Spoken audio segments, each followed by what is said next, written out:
Is everyone back?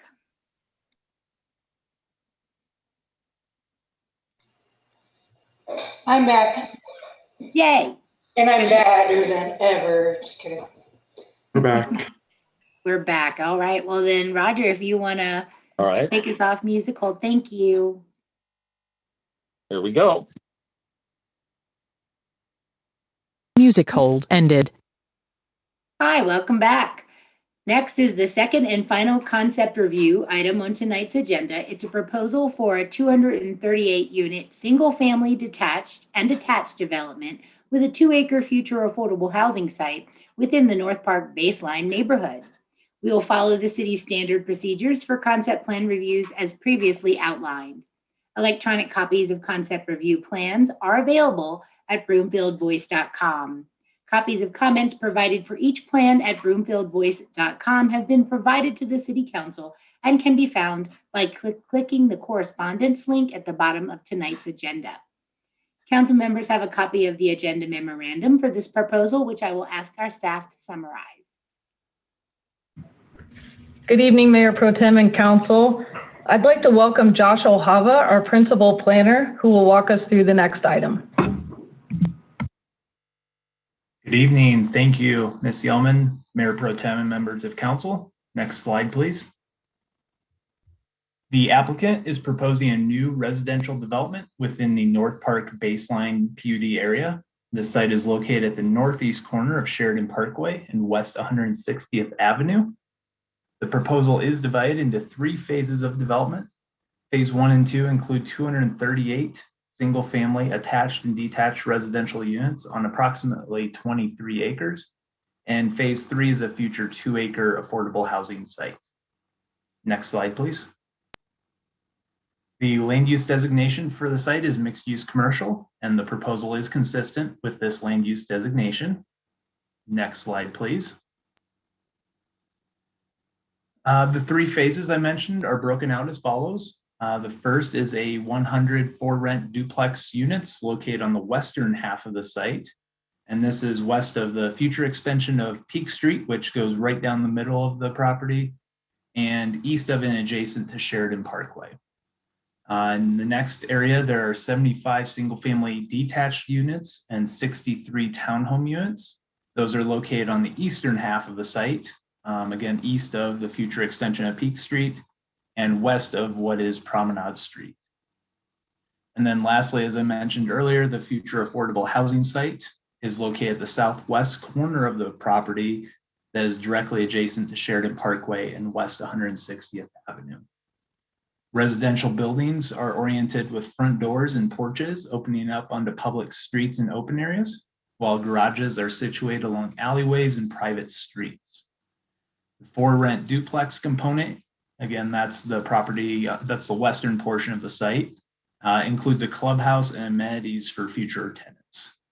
The 23 acres associated with phases 1 and 2 include approximately 34% open areas throughout. And the plans propose tree-lined streets, sidewalk and trail corridors, and open areas throughout. Landscaping for the project will continue the pollinator district vision that has been established for the baseline community. Pocket parks with amenities for residents and visitors are located throughout the neighborhood. And the developer will continue the 12-foot detached low-stress trail that was planned for along Sheridan Parkway, and this was consistent with what was done in the East Village neighborhood that is located directly to the north.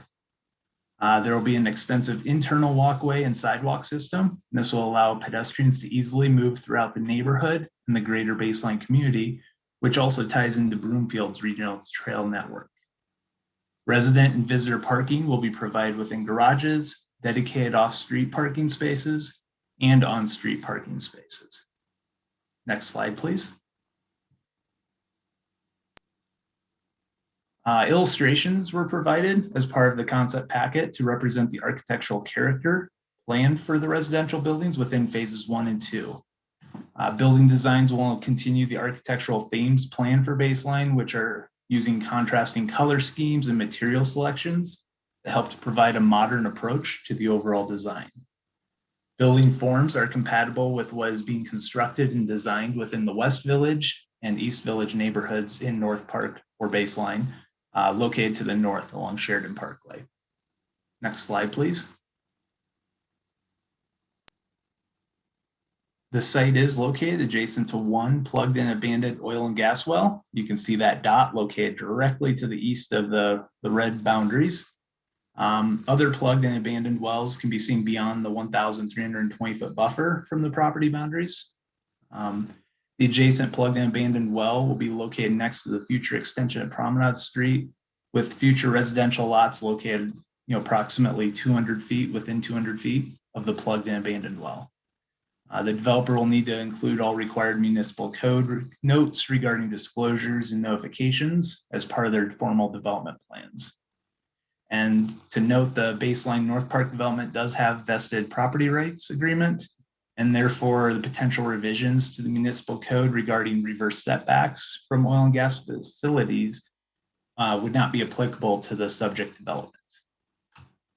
Next slide, please. The North Park PUD provides the overall public land dedication requirements and key triggers for certain dedications.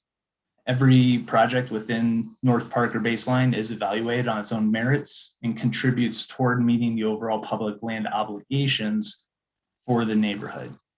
This subject application does not include specific PLD dedication. However, the project is proposing on-site public and private open lands for residents, which fit within the public land obligations for North Park. In addition, the adjacent phase of the linear park to the east will be kind of triggered and tied into this development. Staff, the applicant, and the master developer will continue to incorporate the PLD tracking tables that we have used on all residential developments in North Park, which you have seen on the site development plans recently. Regarding inclusionary housing, the applicant has developed a comprehensive affordable housing proposal for the overall North Park Baseline community. The final details and requirements for the subject proposal, including details on the proposed 2-acre future affordable housing site, will be finalized as part of the formal development proposal. It is anticipated that there will be an accompanying subdivision improvement agreement that will discuss the applicant's formal development proposal, outline the requirements and dedications for the affordable housing site, consistent with the managed growth and development agreement, as well as what we did with the East Village subdivision improvement agreement. Next slide, please. All concept meeting notices were completed as noted here. The applicant is scheduled to have a neighborhood meeting actually tomorrow night, and staff has not identified any key issues with this proposal. Thank you, Mayor Pro Tem and council members. This concludes the staff summary presentation, and the applicant's team is available to make a brief presentation. Thank you. Next, the applicant's presentation, and will the applicant's representative please identify themselves for our listeners before beginning your brief presentation? Good evening. This is Kyle Harris, General Manager of McWhinney's Baseline Project. Good evening to Mayor Pro Tem and council members. Thank you for the opportunity for us to present the Southlands neighborhood. Also with me this evening is Alicia Hammett with Norris Design. I'm going to make just a few opening comments, and I'm going to quickly hand it over to her. Really, our purpose in the Southlands is to continue the high density, walkable, bikeable community design that's been a characteristic of all the neighborhoods we brought forth in Baseline. And this is really an extension of our East Village neighborhood. We're continuing Promenade Street, the tree-lined amenity that's between the neighborhood and the park and continues along the entire western boundary of the park. We're continuing the garden ways concepts that we've started in East Village. We're featuring some of the similar neighborhood types of homes that we have in our West Village neighborhood, and high-density single-family detached homes as well as townhomes. And as was just mentioned, we're introducing a new product type into this community. It is the rental duplex, and we're excited to bring that to market. And last, as was mentioned, we are preserving 2 acres of affordable housing, and we plan to encumber that land with an affordable housing covenant similar to what we had done in our East Village neighborhood. So with that, I'd like to turn it over to Alicia Hammett to take us through the rest of the presentation. Thanks, Kyle. Again, my name is Alicia Hammett. I'm with Norris Design. If we go to the next slide, please. So just to kind of, as a frame of reference within the baseline master plan, the Southlands is directly south of the East Village neighborhood. As Kyle said, it's an extension of the East Village neighborhood that we're calling Southlands, approximately 23 acres. Go to the next slide, please.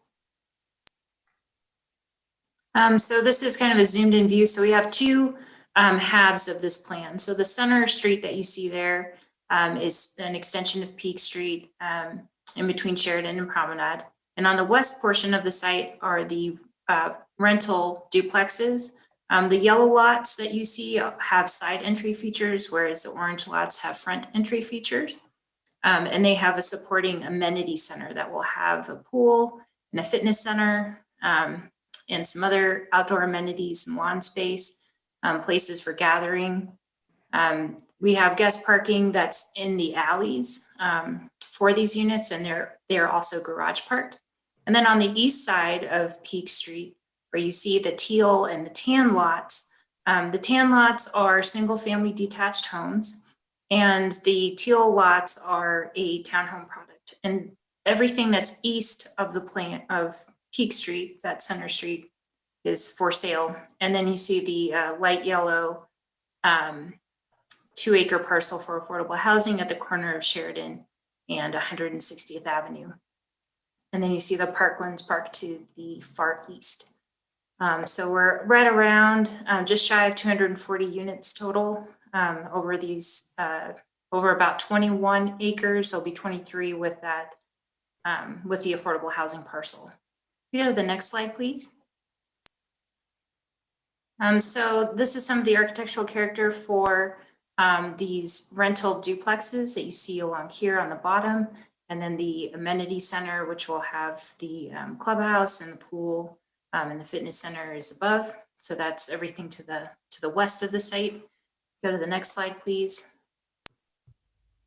We have architectural character for the detached homes and for the townhomes that will be the for sale products on the east side of the site. Go to the next slide, please. Every single lot is within 1,200 feet of the Parklands Park, which is great. So everyone has a 5-minute walk to the park, which we think is a really great opportunity. It continues on with what was established to the north in the East Village neighborhood. So we're extending that same type of access and walkability to the south, to this new or extension of the East Village neighborhood in Southland. We go to the next slide, please. Just some of the landscape plan. Again, this was, Josh did a great job explaining everything. We have the gardenways, the pollinator gardenways, which are a series of pedestrian paths. We have pollinator plantings across the site, streetscape enhancements, tree-lined streets. So again, another really walkable urban neighborhood. If we go to the next slide, please. And that concludes our presentation. Thank you, and we welcome all your feedback. Thank you, Ms. Hammond and Mr. Harris. Next would be public comments, but I'm not seeing anybody in the queue to comment. So we'll move on to our Land Use Review Commission members. Is there anyone on the Land Use Review Commission who would like to comment? Commissioner Weiss? Yeah, I just had a couple of questions. Has there been any studies on as far as the traffic picture that this development is going to create and some of the issues that you've identified? Thank you. Alicia, you want to take that and then I'll chime in. Sure. So a traffic impact study, like a report, will be part of the formal site development plan process. So we haven't yet submitted our SDP to the city yet for review, but that will be part of that application process. Okay, and the last time, or the last presentation, we heard a lot about schools and capacity and those kinds of things? Has anything been discussed? I know the new school has just been built, but has there been any discussion with the school regarding capacity and how this project might affect that capacity? Yes, thank you for that question. Boy, there's been a lot of discussion with Adams 12, specifically about the baseline community in general, not just how this project could potentially impact school attendance, but also the larger baseline community. And in the recent Managed Growth and Development Agreement that was passed by Council, there is language in the agreement that requires us, the developer, to provide land for the future STEM school. And then there's also language that if it turns out that later on there are additional needs for schools, that we will work that out with Adams 12 in the future. Thank you. Sorry, I lost my cursor. Are there any other Land Use Review Commission members who would like to comment or ask questions? Commissioner Carias. Hi, so in reviewing the kind of street grid layout of the proposed design, I noted the kind of north end cutoff from the neighborhood off, where you kind of have the street grid go through the neighborhood, but then disconnect towards the north end of the project, where there's a street, or at least in the project design paperwork that we've been given, there's a street to that north section. Why was it chosen to have the street only go through the neighborhood rather than connecting to the neighborhood to the north of it as well? So Promenade is the primary connection is the primary extender through the neighborhood. And that's the Prize Street with the really extended tree lawns. And a lot of that had to do with the geometry of how the blocks laid out as far as the lot sizes. And so we weren't able to get the right kind of intersection spacing between Peak Street, where it is in East Village, to connect it through to Southlands. And so we needed to loop it to Promenade. And so it just became a challenge geometrically for us to be able to fit the road in there and have one that's built to code, or designed to code rather. And then for the single family, I noticed it's around, if you're looking at item 2, page 8 of the report from staff, section D is single family units that are connected up to the community center that's in the property space. I'm assuming this area is to be filled with sidewalks and kind of pedestrian walking spaces, but it's not really noticeable, because one of the concerns is that the roadways in between housing units, the duplexes and the other areas, those really aren't walkable in a lot of neighborhood development units. I'm living in Arista, and I can walk by the other ones, and they're just not really safe spaces to walk, particularly with cars coming out of garages and other areas. Is this a kind of design set up that the sidewalks would be throughout the green spaces in the concept?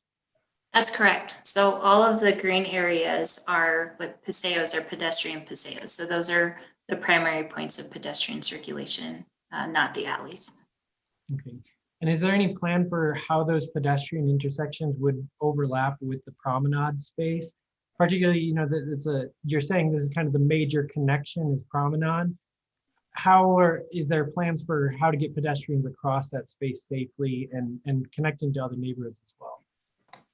Yes. Once we start developing our site development plans, we'll be working with our engineering team on finding the safest places to cross Promenade into the park. So just like on East Village, we had prominent intersections that had safe pedestrian crossings. So those were developed as part of our site development plan drawings. Okay, thank you. That's all the questions I have. Thank you. Are there any other Land Use Review Commissioners who would like to comment or ask questions? Seeing none, are there any other boards, advisory boards that would like to comment on this project? Also none. So finally, we're going to go to back to the applicant to make any final comments. None from me. Thank you. Also none. All right, we'll get to council member comments and questions next. Whenever y'all are ready. Okay, Councilmember Anderson. Thank you. I guess I'll go first here. I didn't quite have all my thoughts together, but we'll wing this one. Okay, so I just want to note that that location of the plugged and abandoned well. I realize that this is there's nothing that we can do at this point in time. It's already grandfathered in, but I just wanted to call attention to that plugged and abandoned well. And do we know the location of how close that is to the nearest home? It's probably less than the 200 to 250 feet. Councilmember Anderson, we did have it measured at less than or at 200 feet. I'm not sure if the applicant had it specifically measured, but we can certainly have that included when we bring this forward, that specific measurement. Okay, thank you. And I just want to note that the importance of the reason we keep bringing these plugged and abandoned wells up is the issues that we've experienced in Anthem Highlands with the Davis 43-6 well, and just through recent conversations with the COGCC and Mike Leonard, it was brought up that we have some unique geography in this area. They called it like our wrench fault, and that this may not be as the same type of failure wouldn't be as uncommon in this area as another area. So it's just something to keep an eye on. And if there's anything as a developer that you can do to try to get to that 200, 250 feet away from that well, it would be greatly appreciated. And also the COGCC did note that really they need that 150-foot setback for the workover rig access. Our current 50 by 100 foot isn't super adequate. But there will be notification to the homeowners, and there is the vested rights. So that is, I'll just leave it at that. And then also a couple more points. I'm glad that we've already discussed the schools, and there's a note in this packet that indicates that both Legacy High School and Thunder Vista, would be the PK through 8 school and the high school, both are at or nearing capacity over the next couple of years. So I appreciate keeping that conversation in the forefront, because that is of great concern to this community up here. And then the 160th Street improvements, I'll hold on that one because there's that traffic study coming. And just to note that that connection of Promenade to 160th is going to be a problematic location, because traffic is that's already a difficult area with traffic. And appreciate all the expansion on Sheridan. It'll be nice to start to see some of the widening on 160th.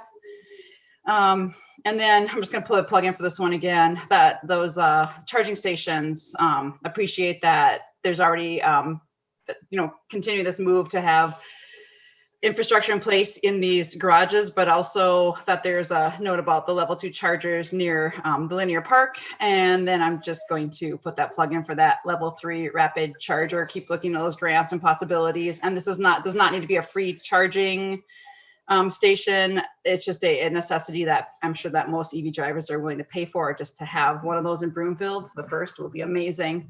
And other than that, the development looks great. And so I appreciate it. Thank you. Thank you. And next is Councilmember Henkel. Actually, I think Councilmember Lim and Councilmember Schaaf were ahead of me, I believe. No, you're absolutely right. I was looking at my old list. That's okay. I gotta get used to this. Councilmember Schaaf, you're next. All right, moved up in the world. All right, well, thank you to the Mr. Harris and McWhinney for bringing forward this project. This is one I'm very excited about. I'm excited about these new residential concepts being worked into this project with the rental duplex.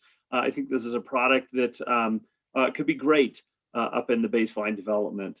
So as this project continues to move us closer to the really exciting parts of the baseline development, and that is the Center Street district, as well as this great open lands project that right now seems so exciting and seems so conceptual. It'll be great to actually see that being constructed at some point. So, as we talked about this project, one of our Lurch members discussed this idea of access to that big open lands area. And with that, is that going to be kind of pedestrian friendly, or is that promenade road, is that going to be, a good amount of traffic going up and down that? Alicia, why don't you take that if you could? Yeah, sure. So we have an enhanced tree buffer on both sides of Promenade, which create a really nice, safe pedestrian experience. We have walks on both sides, and then we'll have crosswalks, safe crosswalks across Promenade. So we're directing pedestrian movement to high visible areas, right, where we minimize conflicts with vehicles. And so we have those intersections that are designed in East Village, and we anticipate similar intersections or crossing areas in the Southlands as well. So yes, we will safely bring residents from the neighborhood across to the park. And are those going to be signalized crosswalks there, or at least beacons on those crosswalks? So that's a great question. A lot of times that's driven by a few different factors. One is our traffic impact study to see how many cars are actually going to be moving.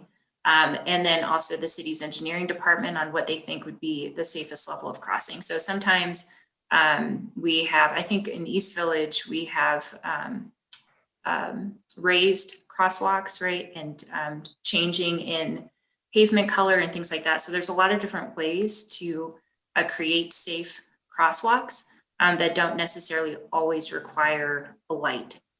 So we'll be working with the city on what the safest way, what the preferred method is to have pedestrians cross. That's great to hear. Yeah, and I think that as one of the goals of this entire baseline development has been pedestrian friendly, bike friendly. I think ensuring that we have protected bike lanes and safe cross points across those roads is going to be, the success of this project and the success of those goals. So I do look forward to seeing kind of what comes back with those regards, and especially as we continue to develop more of this land around that great open space, what is that connection going to look like? I'm glad that Councilmember Anderson brought up the plugged and abandoned well. I think that I would encourage you to utilize buffer spaces around the residential areas to ensure that there's adequate testing space, around that plugged and abandoned well, not only for as construction is happening, but for years down the road. We do anticipate continuing that soil gas testing to ensure that those wells are secure and that those aren't failing. And then, of course, ensuring that there is adequate space should that well fail in the future, that there's enough room to mitigate that failed well. So, I would encourage you to use buffer space, use some of that, perhaps some of that more open land around those residents, so that there is unbuilt land there in which to do that testing and mitigation work. So that's all the comments I have for now. Thank you again for bringing forth this project. Thank you, Councilmember Lim. I'll follow up with my brief comment on what Councilmember Schaaf just ended with. The packet says that the plug and abandoned well will be next to the future extension of Promenade Street. So based on our experience, as Councilmember Anderson said, with Davis 43-6, I'm assuming it's not going under Promenade Street, that it's going in the ground next to Promenade Street. And then obviously we have concerns about it in the middle of open land also, but just so that gets worked out in the long run. My question is about the timing. So there's notes of the parks. So there's notes about the linear park is triggered by Southlands. There's the parks. There's no real parks in this Southlands area besides the linear park.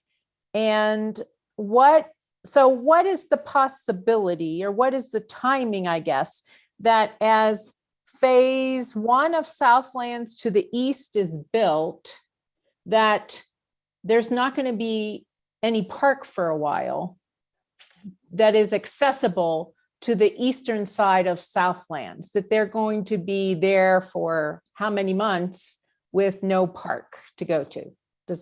Hopefully that makes sense. Sure. Thank you, Councilmember Lim. The way the MGDA was written, and it should be indelibly etched in my head, so if I get this wrong, Josh, let me know.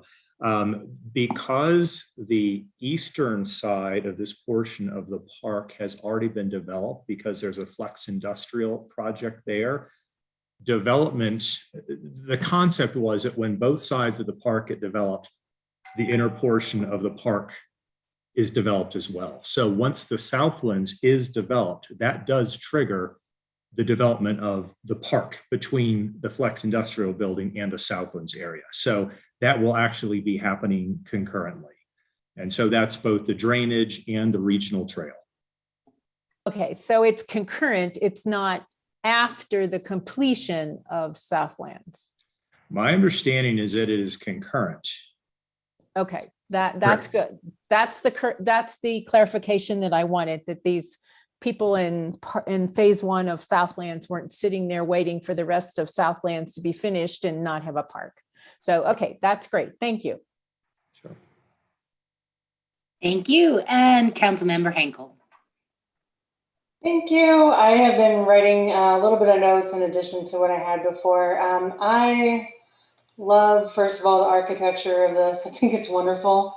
I am, really impressed with just, all the different options that people will have, and we need townhomes in Broomfield. I mean, desperately we need townhomes in Broomfield. So, and we need all of these different options. I am really looking forward to the affordable housing piece of it as well in the Paulinier district.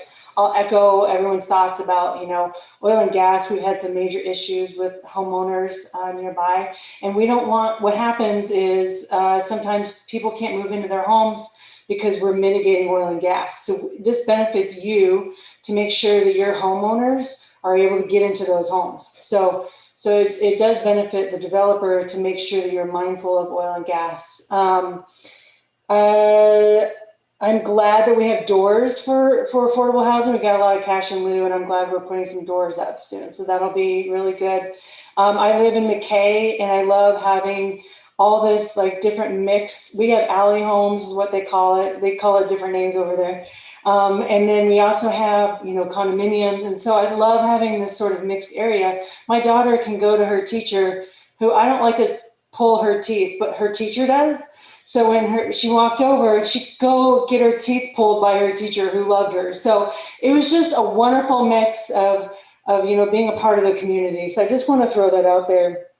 I am wondering about making sure that affordable housing piece is continuous in what it looks like and feels like and being a part of the neighborhood, and not like, here's where our housing is, here's where our affordable housing is. So is there any plan on making sure that we support that it's a continuous feeling of being a part of that neighborhood? I think the way we would likely do that is through the architecture and the character, and ensuring that there is ease of access to the trails and the other open space like there is for all the other residents of the community. It is possible that there could be, and quite frankly, that location was determined based upon a prior design of what affordable housing could look in that area, where there was actually tuck under parking to take up the grade, because in that particular area, it's fairly steep when it goes down from Sheridan to the site, and also from 160th. Grades are really challenging in that area. So I don't want to say it's going to look exactly like everything else that is there. And again, I'm not even sure if this product that we were thinking about is what would ultimately be there, but it was tuck under parking with, I think, 2 stories, maybe even 3. It was 64 units in total that we were specifically looking at for this area. We still have a lot of work to do to figure out what the right product, what the right homes, what the right affordable housing is going to look into this area.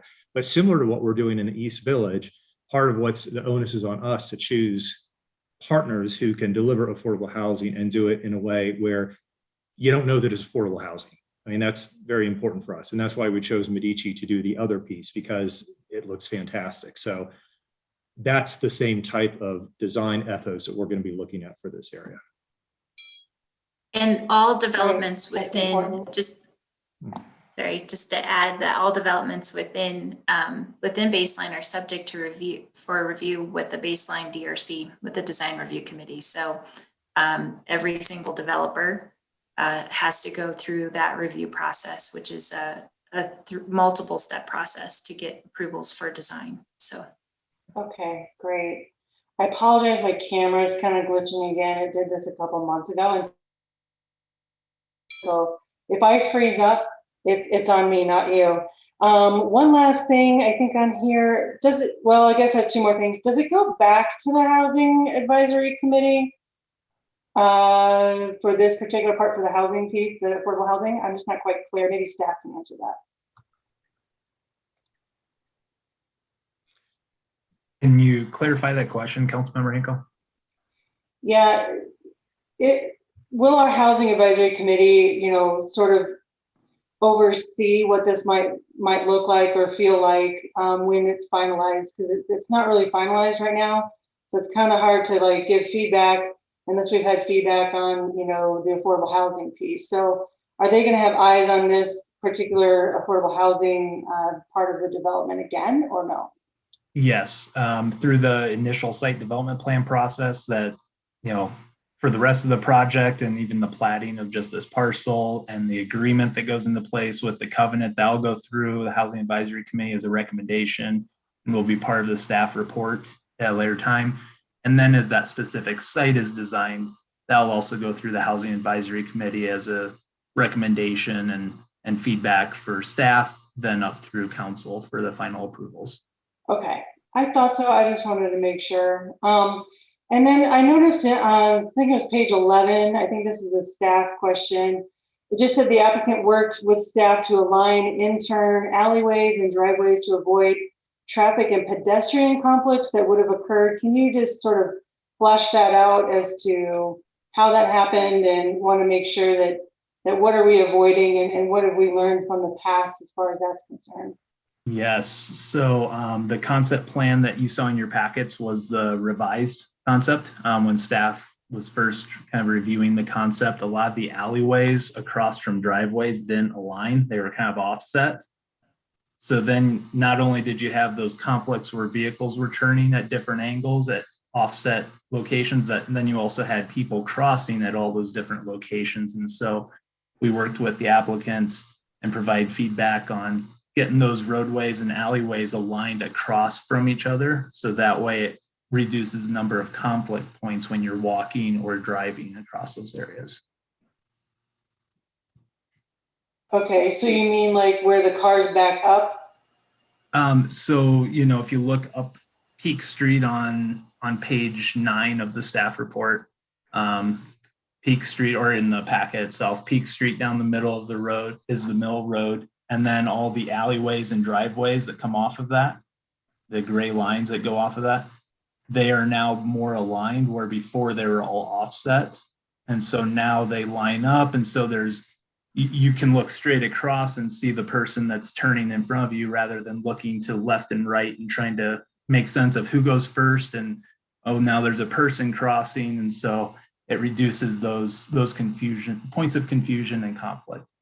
Gotcha. Okay. All right. That's kind of making more sense to me. At first, I didn't quite understand that. And now it really makes sense, because this is a hard kind of angle I've noticed. You're working at this sort of curvature, and you can't even do that with you can't even curve wood, much less, it might be hard to curve a neighborhood like that. So I appreciate the thoughtfulness and the safety that goes into that. Thanks. And that's all I have. Thank you. Are there any other council members who would like to comment or ask questions? Now's the time. Not seeing any. Well, I just want to thank you for bringing another beautiful subdivision to Baseline. I know that the products are being scooped up as quickly as they're available. So obviously that demonstrates the need for the variety that you're providing of different housing stock. I was just curious about the affordable housing component. Do you guys have a timeline on that? It's interesting. if this project is able to get approval, it may actually put this affordable housing area ahead of or on a it could make the affordable housing happen a little sooner than we'd anticipated. And by putting in Preble Creek Drive, which by the way also serves the affordable to the north, it might give us an opportunity to bring both projects through a little sooner than we had anticipated. But again, this is all still subject to our ability to work with affordable housing developers to get it through the CHAFA process. So there are many, I don't want to say hurdles. There are a lot of steps to be overcome, but this does potentially get us out of the ground a little sooner than we otherwise would have been. That is definitely music to our ears. Well, that's all I have. Thank you guys for bringing this forward, and thank Council for all the wonderful comments. And you guys have a good evening. Great. Thanks for the helpful feedback. Our final agenda item this evening is a discussion about council procedures and rules of order amendments. Council has a copy of the agenda memorandum, and I'll ask staff to begin our discussion. Good evening again, Mayor Pro Tem and Council. We're going to be talking about council procedure and rules of orders related to amendments. We have the slide presentation coming up. This slide deck was attached to the agenda. This was a Section 18A request by Councilmember Lindstedt that was last discussed April 13th. And the goal was to have a process for early submission of amendments to not only encourage early submissions so fellow council members could consider it, but also potentially have a deterrent against a late submission. So the idea of this change to your council rules would be that an amendment would need to be submitted at least 24 hours in advance of the council meeting, either a special or regular meeting where an item was on the agenda. If it didn't make that deadline, it would require a 2/3 vote to introduce the amendment. If that didn't happen, the amendment couldn't be introduced at that meeting. If it was at first reading, there would be nothing prohibiting the council member from bringing it back the next meeting. So really the intent here was to try to encourage early disclosure of amendments that council members were considering. Next slide. When we discussed this amendment idea previously, in addition to the benefits of having an amendment process, because there isn't one right now and there's no set process in Robert's Rules of Order, council also requested that you needed to have the agenda sooner. So this proposed resolution changing the council rules would also put in a requirement that staff would get you the agenda a week in advance by 5 p.m., which is something staff's already trying to achieve, and I think has been doing for the last couple weeks. And I think if we go to next slide, and also in the staff packet, you'll see this proposed amendment actually in the resolution form. It's got some different sections. The first start is that council members are really encouraged to distribute their amendments early. And if a council member wants to introduce an amendment, they are to email the concept in sufficient detail, doesn't need to be the exact language, but sufficient detail by a time certain on the day prior to the council meeting. And while staff will work with the council member on exact amendment language, like I said, this wouldn't be required in the rules, at least in the proposed draft that we have. And just once more, if you meet this deadline, you would need the typical motion for the amendment in a second. If you didn't meet the deadline, you would need 2/3 of support to introduce the amendment. And then next slide. On the last side, this is where we changed the rules to recognize that you would get the agenda a little bit sooner. So that ends the presentation, Mayor Pro Tem. If there's any questions or if Councilmember Lindstedt would like to add anything since this was his 18A item. All right, then, Councilmember Lindstedt. Thank you, Mayor Pro Tem. I don't have much to add. I mean, I ran the 18 section 18A and it's moved forward to this point.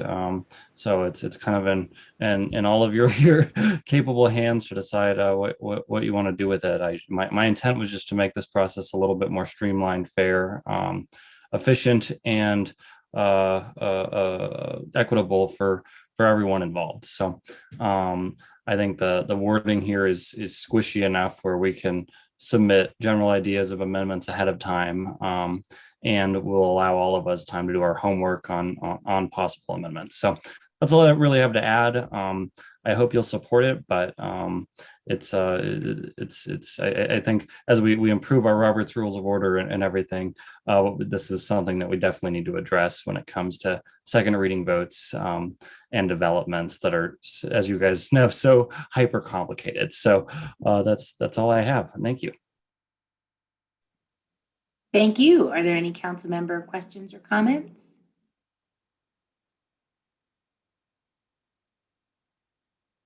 Councilmember Jazerski. Thank you, Mayor Pro Tem. Just very briefly, happy to see the 5 p.m. on Tuesday move up for the council agenda. I think we're getting closer to where I'd like it to be, so we're inching there. So that's great. The only question I have on the proposal is the 2/3 majority to introduce an amendment.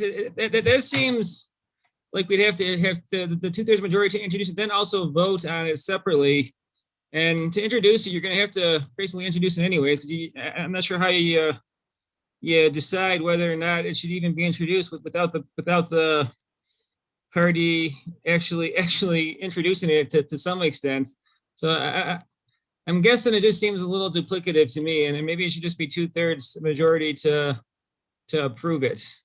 I don't know if we could do that. Or not. It just seems that it's going to get introduced one way or the other, because I don't know how we vote on it otherwise without it being actually introduced. So I don't know. That was my gut thought just looking at it. Councilmember Jazerski, I think that's a really good point. Sorry, we're getting an echo.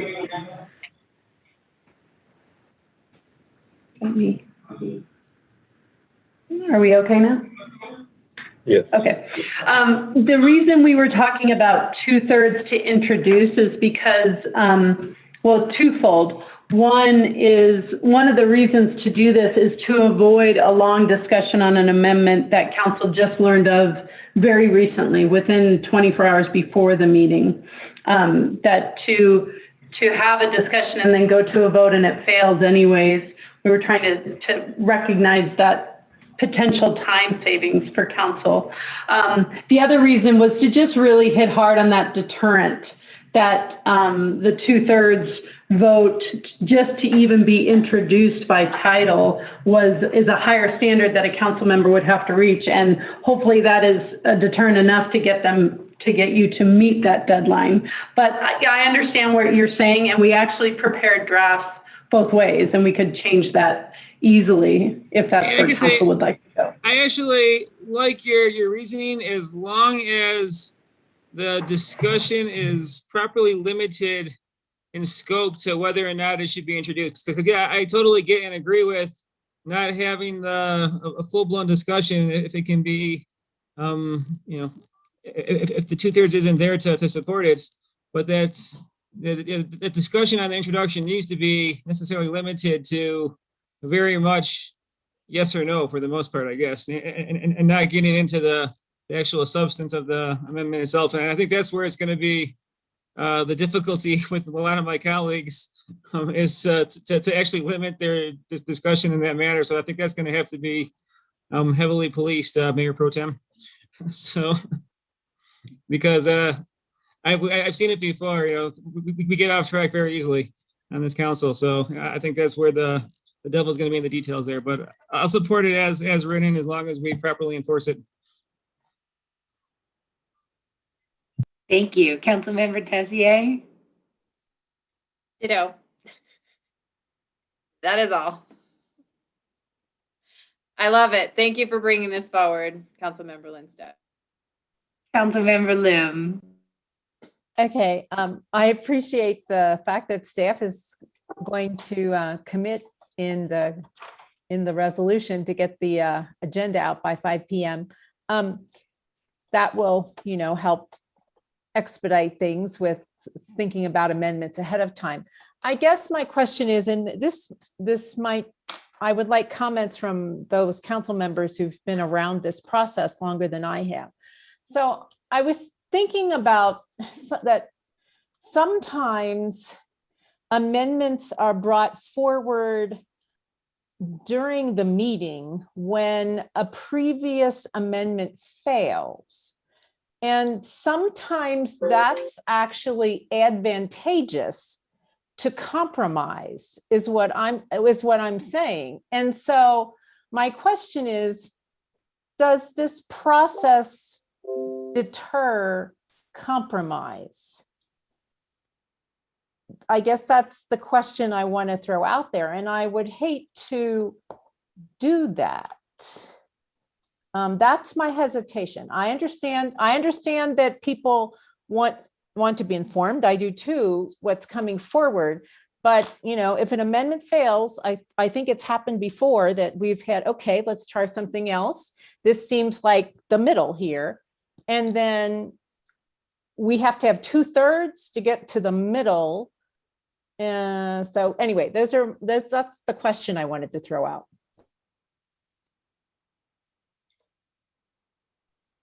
Would you like a response?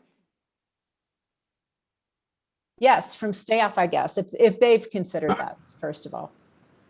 So, and we had, so I think if you made that, going back to Councilmember Jazerski's comment, if you said, okay, that amendment failed, I'd like to propose a new amendment and I'm going to introduce it. And here's why I think you should just vote to introduce it. This is a compromise of what we just talked about.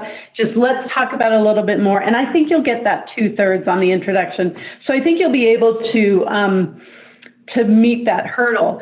My other thought though is, and I haven't spent a lot of time with this one, is conceptually we're talking about the same thing. So on the marijuana regulations, let's say we had amendments about spacing, and the concept of spacing was already out there as a possible amendment. So, you know, we're not tying council members to exact language. So if you're still in that concept of, you know, so many feet from a certain place or certain roads, and that amendment was introduced properly, I would argue, and I think you all could argue, this concept was already known to council. I don't need the 2/3 to introduce it.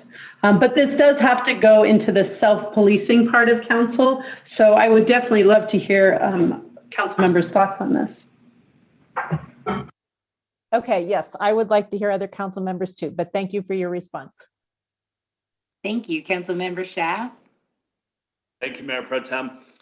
So I was resistant to this change because, you know, I really wanted to find the solution to this amendment process, you know, more organically. And I think that with, you know, some time we have found some of that. And, you know, even with a large extent, we have gotten there. So, you know, I think that we can formalize this process with the amendments at this time. And I think that it may not be perfect, but I think that getting something written down is going to move us forward. And I think that's important because I think right now there's just a little, it's a little too loose. And I think some formality will help us move forward. So with the council packets coming out sooner, you know, and as it says in the council memo, I think this is huge. Council members will be able to prepare sooner and you know, potentially better, not only in general, but also with amendments, specific amendments. I really like the language in this, in these rules and procedure, you know, proposed rules and procedures, that it doesn't have to be specific language for an amendment, but it could be conceptual language. And I think that that's important too. And that it's you know, there's a conversation that has started with staff. There's a conversation that's starting with council members, so that it doesn't come to the meeting as a surprise. And I think that that's the big thing that I've heard, is that we don't like surprises in the meeting. And so I think that that's important. So the last piece that I'm going to look at is the timing of the amendment deadline. Right now, it's at 9 a.m. on Monday. And I'm just, for my process as it lays out right now, I do my kind of overview of my council packet. And then during the weekend, I really kind of give it a once over or another over. I don't know what that word would be, but I go through it again and ensure that I get all of my questions kind of solidified. If any issues that I have outstanding, I kind of solidify those. And then Monday morning is really kind of where I ensure that I have that communication with staff. So perhaps for my own timeline, I need to move this back, especially if council packets are coming out sooner. But that weekend preparation time is huge for me, and that kind of Monday preparation. So I'm wondering if staff would be okay with the time being adjusted to 12 noon instead of 9 a.m., just so that it affords a little bit of a at least one opportunity for a back and forth on that Monday morning before we hit that deadline. So just that there is, the opportunity to ask that question that came up over the weekend, because that's, for me, that's when a lot of my work is done on council stuff. So I just wondered if that would be feasible for staff to do, to make it at 12 noon, or if that's going to be such a barrier that 9 a.m. is what it needs to be. So I'd appreciate an answer on that. 12 noon works for staff. Perfect. Well, that sounds great. That's what I would like to move toward, and I would be interested to hear what my council colleagues have to say about that. Thank you. Now, council members Groom and Anderson's hands both went up at around the same time, so forgive me if I get it wrong. I'm going to go with council member Groom. I'm fine with whatever. I really wish we could have this conversation in a few more months. A new process, give us a little bit more time to implement it and get used to it. I think from the very beginning, when we first implemented it versus the discussions that we're having now, there's significant improvement. I just hate to put so much constraint and even more constraint around our discussions. I'm very worried. I look at how we even present an 18A, and which is, we're only supposed to say basically yes or no, and we end up having a large conversation. I think if we have a vote on the topic, we are going to spend more time on that than if we just presented it in the first place and voted and move forward. So I really do think we're going to be adding time. I don't see this being an issue if we just gave ourselves a little bit more time to practice this new process. So I intend to turn it down, but that doesn't mean I disrespect Councilmember Lindstedt bringing this to us. I get it. I do feel our pain in some of our past conversations, but I don't think adding to the process and constraining it is the answer. I do think all of us taking a cognizant effort to making this improvement. I don't feel like any one council member or one person intentionally brings surprises to the table. I don't think that's in any of our intent. So I think we can make those improvements and move forward. So thank you for bringing it to us, and I intend to vote no, but I'll support it either way. Thank you. Thank you. Councilmember Anderson. Thank you. Actually, I have appreciated the changes that have occurred over the past few months as we've done the amendments, and now as the council packets are coming out much sooner and providing us that time. And I'll echo Councilmember Schaaf, I just need to change my own, as we're moving in this direction, I need to change my own process to ensure that I'm very much focusing on items that I think I might want to run an amendment on, as opposed to trying to get other things out of the way first before I focus on some of the bigger items. So that's going to just be a little change on our part to work with the process. And I think the change to Monday at noon for the deadline would, sorry about that background noise. The Monday noon deadline is very much appreciated to give us that time to process what we've discussed over the weekend with staff, and also that language on, as we're submitting the concepts for the amendments and not the exact language, and that forgiveness and leeway. I appreciate Councilmember Lim's concern about alternative motions that could be introduced. So I would like to see some leeway there to, as long as they're on topic, that they would still, changes in language, even if they were significant, could still be considered. But I do think that this move to amendments and this move to getting information out there sooner is a benefit. So thank you. Thank you. Councilmember Henkel. Thank you, and thank you, staff, for really thinking this through and trying to get the agendas out earlier.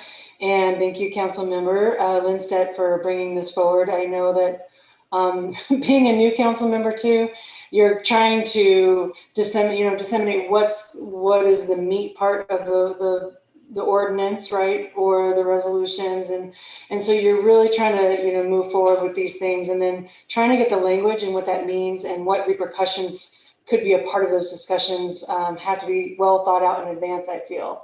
It also provides consistency for those are coming to the table for us. So the developers, it provides a consistency for them. I'm curious as to what does this look like? So let's say we submit, so I'm just trying to understand this, so excuse me, it's a little late, but just trying to understand that if we give, an idea by noon, are we expected to have the exact language by a certain time back so that people can understand the language? Because when I proposed the sexually violent predator idea, I had some great feedback from Councilmember Lim and Councilmember Schaaf, and they're like, well, what does that exact language look like? So I'm curious as to what we can expect from staff as far as the fleshing out of the verbiage of it, because I'm not very good at that. Great ideas, but fleshing out the exact wording of it, not so good. So I would love to have, sort of your take on that as far as staff and what we could expect for that. And then also, what does that look like for someone who's coming, and presenting the next day? Are they aware of these things that are happening too? I think, transparency goes both ways. And I think our developers really deserve that transparency as well. So. And Councilmember Henkel, I'm so glad you brought up the sexually violent predator ordinance, because I think that's a great example of how this could work, because you brought the concept of amendments up during the meeting. We could have really fleshed out the language on the screen, utilizing the shared screen that we have, even when we return in person, and having staff actually literally type as council's discussing. I think that's one option. I think what's more likely to happen is what happened here. You present the idea and say, well, thanks for the discussion. I'm not going to introduce it tonight. I'm going to come back on second reading and get it to you in advance of second reading, and you can see the exact language. And then that's given you and staff the chance to really flesh out that language. For those amendments that staff doesn't know about beforehand, and in the ordinances where we most recently used amendments, staff knew about the amendments that were coming down the pipe. So we had more time, but that noon deadline will work because I think we can help you get out that exact language so you have it by the meeting. So I think staff's going to be pretty amiable to try to figure out the best way to make it work. But I do want to encourage people to bring concepts forward on first reading, because if it doesn't work well, or if we need more time, we can wait till second reading like we're doing on the sexually violent predator. On the idea of transparency, we can work with the clerk's office to talk about how we get that out. I know for developers, staff has a relationship with developers. We would call and let them know specifically that amendment was coming down the pipe. In something like marijuana, if we had a lot of interested parties that kept in touch with or were monitoring that, we'd probably post wherever they're checking. Same with oil and gas. We'd have Tammy utilize her list to get that information out. So we tried to make sure people knew that amendment was coming down the pipe. Could also encourage council members to utilize their own social media to say, hey, I'm going to introduce an amendment to this measure that's coming through council tonight. So I agree with you. We can get those out beforehand so our public is aware. Okay. Thank you. Councilmember Lindstedt. Thank you, Mayor Pro Tem. Just to close out, I wanted to thank Nancy actually for spending a lot of time geeking out with me on rules and procedure. So it was meaningful and fun to have these discussions and to try to get the language just right.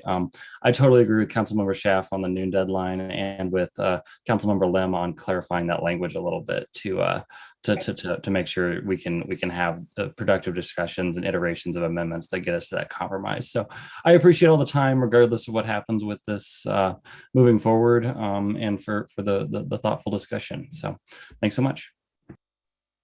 Thank you. And I couldn't agree more. I mean, very, very thoughtful comments. The process deterring compromise has definitely caught my attention, because we don't want to regulate ourselves out of the flexibility that, that is so important sometimes. We've seen it happen.